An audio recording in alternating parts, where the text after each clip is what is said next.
Olá pessoal, então hoje nós damos início ao último conteúdo desse primeiro semestre, dispersão ou variabilidade. Então o que seria dispersão e variabilidade? Assim como a média, a mediana e a moda são medidas de posição e o objetivo delas é sintetizar, resumir aquele conjunto de valores em uma única medida, as medidas de dispersão ou variabilidade, alguns autores chamam de variabilidade, alguns de medidas de dispersão, essas medidas, elas nos indicam o quanto a média, a mediana ou a moda, a medida que eu escolhi para ser a representante do conjunto, ela representa bem essa distribuição. Porque quando os valores são bem próximos um do outro, é indicado encontrar um apenas deles que represente todo o conjunto. Mas se há uma grande dispersão entre os valores, uma grande variabilidade, se os valores são muito distintos uns dos outros, não tem sentido. Eu até consigo calcular a média, a mediana ou a moda, mas essa representação, esse cálculo não vai representar bem o conjunto. Então, a dispersão, a medida de dispersão, ela indica o quão boa é essa representatividade que eu obtive. Um exemplo bem fácil para você entender. Olha, eu tenho os conjuntos x, y e z. O conjunto x é composto de 5 números 70. Se eu calcular a média desse conjunto, vai dar 70. Então, a média, lembra, ela é uma representante desse conjunto. Então, eu vou resumir esse conjunto de valores em uma única medida, 70. Essa medida está representando perfeitamente bem esse conjunto. É uma excelente representação do conjunto. No conjunto y, se eu calcular a média, somando aqui os valores, vai dar média 70 também, dá 350 dividido por 5 vai dar 70 também. Essa média 70 não é perfeitamente como no conjunto x, não representa perfeitamente bem, não são todos os números 70, mas são todos números muito próximos. Ainda assim, essa média 70 é uma boa representante do conjunto. Se eu falar, eu tenho 5 números lá de média 70, você vai imaginar 5 números próximos a 70 e é uma imagem correta que você teve. Realmente são valores bem próximos. Agora, observem aqui o conjunto z. Se eu calcular a média, também vai dar 70. Ou seja, eu escolhi para representar esse conjunto um número que na verdade não é próximo de nenhum dos elementos. Então, se eu falo, eu tenho um conjunto de 5 números em média 70, você geralmente imagina valores muito próximos a 70. E observem que nesse caso, nenhum dos valores é próximo a ele. Então, neste caso aqui, a média não está representando bem o conjunto. E como que eu posso obter isso matematicamente? Então, eu calculo uma medida de dispersão. Neste caso aqui, que a média está representando perfeitamente o conjunto, a dispersão é nula. Nesse caso, é uma dispersão pequena. Nesse caso, é uma dispersão bem grande, o que indica que a média não é uma boa representante do conjunto. Dessas medidas de dispersão, nós temos algumas que nós vamos calcular. Então, a medida de dispersão, ela indica o quanto esse conjunto é homogêneo ou não. Quanto menor a medida, mais homogêneo é o conjunto, maior é a concentração de valores bem próximos. Então, nós vamos estudar a amplitude total, a variância, o desvio padrão e o coeficiente de variação. A amplitude total é a mais simples de calcular. Basta diminuir o maior do menor valor. Por exemplo, nesse conjunto aqui, o maior valor é 70, o menor é 40. Então, a amplitude é 30. Essa amplitude é uma medida de dispersão. Por exemplo, naqueles exemplos que nós tínhamos do início, do x, y, z, observe que a amplitude do primeiro conjunto daria 0, amplitude nula, dispersão nula. Então, significa que a média 70 representa perfeitamente o conjunto. No conjunto y, deu 4, é um valor pequeno em relação à média, que era 70. Então, é uma dispersão pequena, uma variação pequena, então a média ainda assim representa bem o conjunto. Já no conjunto z, a amplitude deu 155, e isso indica que a dispersão é muito grande, ou seja, a média não representa bem esse conjunto. A média é 70, a amplitude deu 155, mais que o dobro, então significa que essa média não é uma boa representante do conjunto. Então, a amplitude é muito simples, é só diminuir o maior para o menor valor. Então, quando os dados estão agrupados, da mesma forma, eu observo o maior valor e o menor. Não confundir com a frequência é só a quantidade de repetições. Então, aqui o número 0 repetiu 2 vezes, o número 2 12 vezes, mas os números que eu tinha eram números de 0 a 4. Então, o maior número é o 4, o menor é o 0. Vai dar 4. Neste caso aqui, quando nós temos intervalos de classe, aí eu uso o limite superior máximo e o limite inferior mínimo. Então, o limite máximo menos o limite mínimo. Seria 174 menos 150, 24. As outras medidas que nós temos, variância e desvio padrão. Aí vocês podem perguntar, poxa, mas a amplitude é tão simples de calcular, por que calcular outra medida? Porque como nós vimos, a amplitude não se preocupa com a frequência, indica somente os extremos. E aí imagine um conjunto que eu tenha lá, inicia com 0, aí tem vários números 5 e termina com 10. Se eu calcular a média desse conjunto, a média vai dar 5 e a média vai estar representando bem o conjunto. Contudo, como eu vou calcular a amplitude que só considera os extremos, a amplitude vai ser 10 menos 0, vai dar 10, o dobro. Eu vou dizer que a média não é uma boa representante. Então, a amplitude tem esse erro, por ela considerar somente os extremos, ela não é uma medida muito precisa. Ela é fácil de calcular, mas ela não é precisa. Então, nós temos a variância, que considera todos os valores.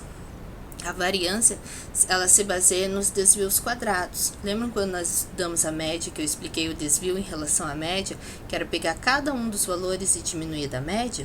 E lembram que uma das propriedades era que a soma desses desvios é sempre nula. Então, imaginem lá, se eu tenho um conjunto de 5 números, eu vou ter 5 desvios. Não é interessante comparar uma única medida com 5 outras medidas de erro. E se eu for pensar em calcular a média desses desvios, vai dar sempre 0, porque pela propriedade a soma dos desvios é nula. Alguns valores são positivos, alguns negativos, acabam se anulando. Então, a variância faz o quê? Calcula a média dos desvios ao quadrado, que elevando ao quadrado não vai mais ter esse problema de sinal positivo e negativo para anular. Então, ficam todos os valores positivos, eu calculo essa média.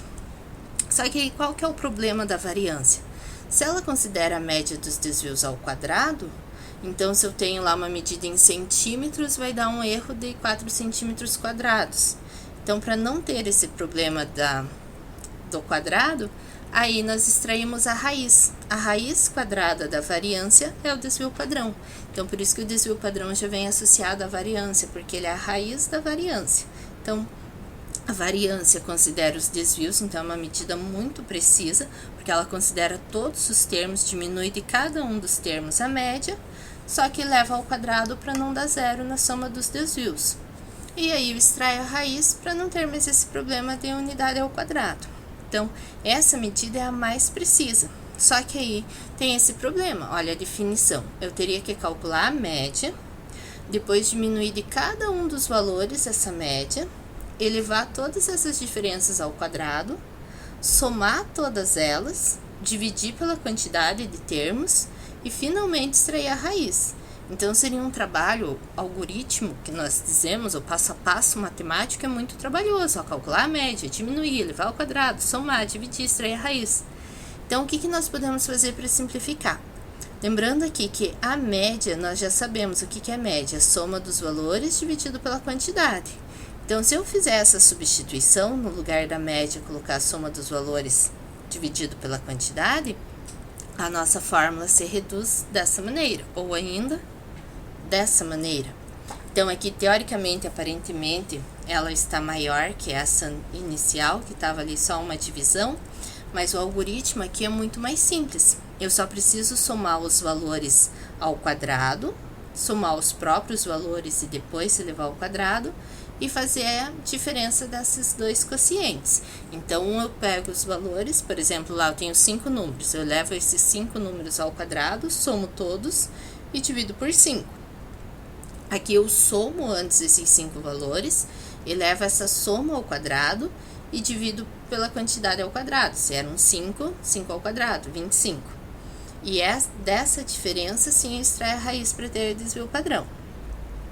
Aí, algumas propriedades em relação ao desvio padrão, que se eu somar ou subtrair uma mesma constante de todos os valores, o desvio padrão vai permanecer o mesmo dos dois conjuntos.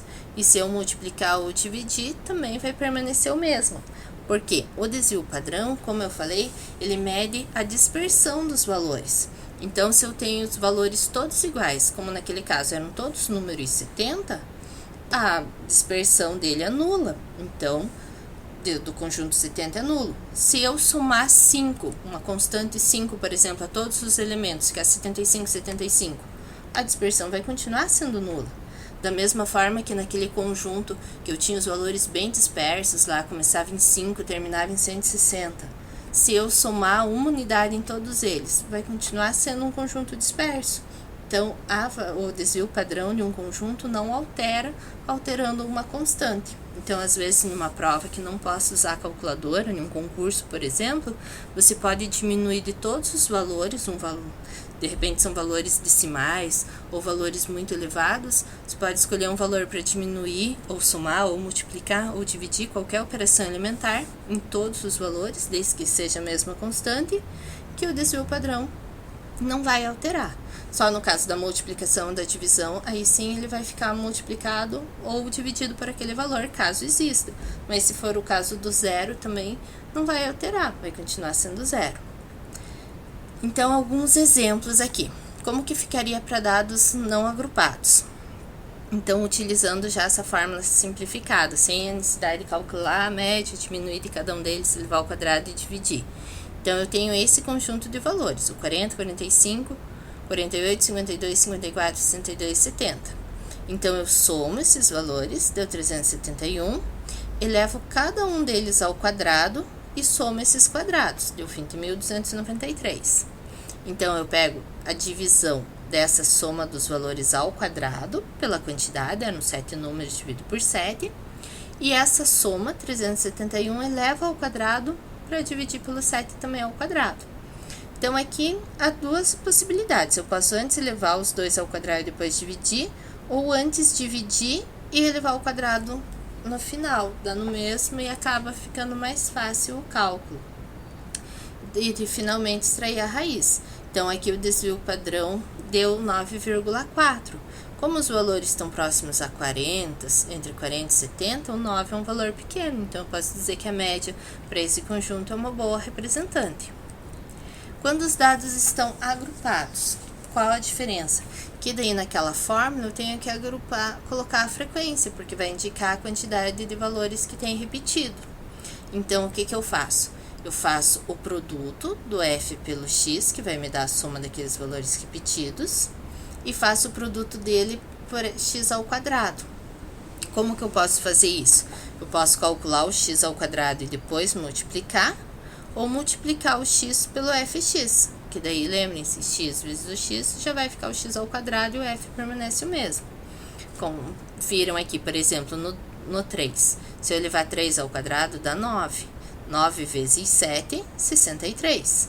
Se eu fizer 3 vezes 21, dá o mesmo 63. Então, para encontrar os valores dessa coluna, existem essas duas formas. Tanto calcular o x ao quadrado e depois multiplicar por f, ou já multiplicar o f pelo fx.